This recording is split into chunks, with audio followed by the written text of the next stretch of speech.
بسم الله الرحمن الرحیم. د لوی څښتن تعالی په نامه مونږه خپل اولین درس د فوټوشاپ پروګرام نه شروع کوو. فوټوشاپ څه ده او د څه لپاره یې مونږ استفاده کوو. مخکې له دې نه چې دې خبرو ته راسو، اولین درس زمونږ څرنګه کولی شو مونږ فوټوشاپ انسټال کړو او د دې اډوبي کلیکشن د پروګرام نه څه رقم مونږ استفاده وکړو، په دې باندې بحث کوو او زه تاسو ته ښایم چې څه رقم مونږ دا انسټالوو. مونږ دلته د اډوبي ټول کلیکشنز لرو. اډوبي فوټوشاپ 2019 په دې باندې کلیک کوم. دلته ګورو چې سیټ اپ لیکلی، په سیټ اپ باندې کلیک کوو او یو لحظه انتظار کوو چې دا خلاص شي. کله چې دا راغی مونږ دې پنجره کې لرو اباوټ، یعنې کله چې مونږ په اباوټ باندې کلیک کوو د دې مجموعې په باره کې مونږ معلومات حاصلوو. هغه نه بعد دلته مونږ یو زیړ بټنه لرو چې د فولډر بټنه ده، دلته سلیکټ کوو او چې کوم ځای کې مونږ غوښتی مونږ د خپل فوټوشاپ انسټالوی شو. زه بای ډیفالت کوم ځای فوټوشاپ انتخاب کړی ده، سی یوزر ویلکم ډیسکټاپ او اډوبي فوټوشاپ 2019 ایکسټراکټ اډوبي فوټوشاپ د دې ځینې ماته ایکسټراکټ کړه او ورته نیکسټ وایم. نیکسټ چې کله زه ورته وایم دا څه وخت نیسي او هغه نه بعد کله چې دا تکمیل شي زمونږ د انسټالیشن صفحه راظاهر کیږي. زمونږ په دې بسته لیکلي دي preparing files. Please wait while the compressed files are being extracted. دا زمونږ فایل مونږ ته آماده کوي او چې کله مونږ غواړو زمونږ فایلونه آماده دي ته چې انسټال کړو، یعنې ګورو چې دا تقریبا 96% شوی یا 99، یعنې دا آماده کوي زمونږ پروګرام. اوس files are ready. Launch Adobe Photoshop او open the specified folder. ګوره کوم ځای کې چې دا specified folder ده هغه ځای نه او لانچ کوي موږ ته. مونږ په دې open the specified folder باندې کلیک نه کوو، فقط په دې ټک باندې چې launch د Adobe Photoshop 2019.20.0.4 په دې دا چک شوی دی بای ډیفالت، بس دا کلیک شوی دی، من نور غرض نه کوو، ورته فینش وایو او کله چې په فینش باندې موږ کلیک کوو بله صفحه خلاصیږي چې do you want to allow this app from an unknown publisher to make change to your device. دا یس کوي چې باید administrator دا مخکې لاړ شي.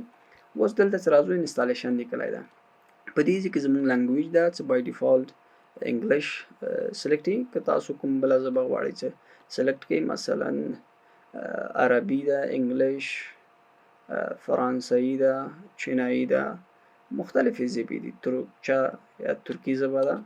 زمونږ ما انګلیش نیسو او کوم ځای کې دا ثبت کیږي چې لوکیشن خپله فوټوشاپ بای ډیفالت سی پروګرام فایلز چې موږ په دې باندې کلیک کوو دا نه سلیکټ کیږي، یعنې خپله اډوبي فوټوشاپ دا سلیکټ کړی ده. ورته کانټینیو وایو او چې کله کانټینیو ورته وایو دا انسټال کیږي. چې کله دا انسټال شي زه بیرته تاسو ته راګرځم. ښه، اوس زمونږ ریکارډ تکمیل شو او زمونږ مکمل انسټالینګ 100% ته ورسېد. اوس موږ ته دوه اپشن راکوي، دلته وایي install complete Adobe Photoshop CC has been successfully installed. close launch. موږ په لانچ کلیک کوو، یعنې غواړو چې د خپل دا پروګرام وګورو، لانچ یې کوو او ورسره ډېر اشنایي پیدا کړو. زمونږ فوټوشاپ خلاص شو. کله چې زمونږ پروګرام انسټال شي او لانچ شي بعد له هغه نه موږ دلته لرو څو بټنز لرو.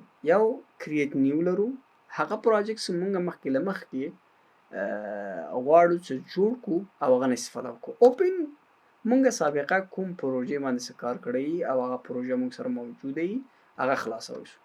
کریټ نیو باندې مونږ کلیک کوو چې کله هم کریټ نیو باندې کلیک کړه دلته مونږ ته یو صفحه راخلاصیږي. یو صفحه راخلاصیږي دلته ریسنس دی کوم ریسنس ټمپلیټونه یا اندازې چې مونږ استفاده کړی هغه سیفډ یعنی کوم چې مونږ خپل سیفټ کړی دي. فوټو کې مونږ لرو لینډسکیپ یو اندازه دوی درسي لینډسکیپ 4 پر شپږو کې لینډسکیپ 15 پر 20 کې همداسې مختلف سایزونه لرو چې مونږ دا استفاده کوو. او پرنٹ لپاره لرو. پرنٹ لپاره کله چې مونږ کلیک کوو مونږ لیټر لرو. لیټر سایز ده، لیګل سایز ده، د A4 سایز زمونږ ده، A6 ده، A5 ده، A3 ده، B5 ده او مختلف اندازې چې مونږ په پرنٹ کې استفاده کوو. آرت اند ایلسټریشنز کوم آرت یا هنري کارو ته مونږ کوم اندازې استفاده کوو. ایلسټریشنز کومه ایلسټریشنونه مونږ جوړو هغه ته مونږ استفاده کوی شو. د ویب سایت په خاطر مونږ کوم اندازې استفاده کوو. ویب سایت لپاره دا استفاده کیږي. د موبایل اندازې هر آیفون ایکس هر مختلف اندازې دلته مونږ لرو. که مونږ کوم عکس غواړو چې د موبایل په اندازې جوړ کړو مختلف اندازې دلته موجود دي څنګه مونږ استفاده کوو شو.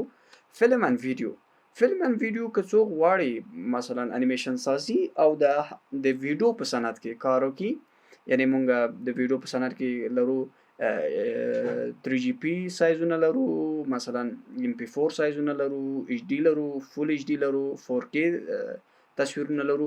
هر اندازه چې مونږ غواړو دلته مونږ استفاده کوو. مثلا مونږ که غواړو HD کار فول HD کار وکړو دلته اندازې لیکلي دي. نور د باندې بحث کوو پسته خو دلته کوم ستاندرد سایزونه چې دي دلته مونږ ته ښودل شوي دي او مونږ د استفاده کوو شو.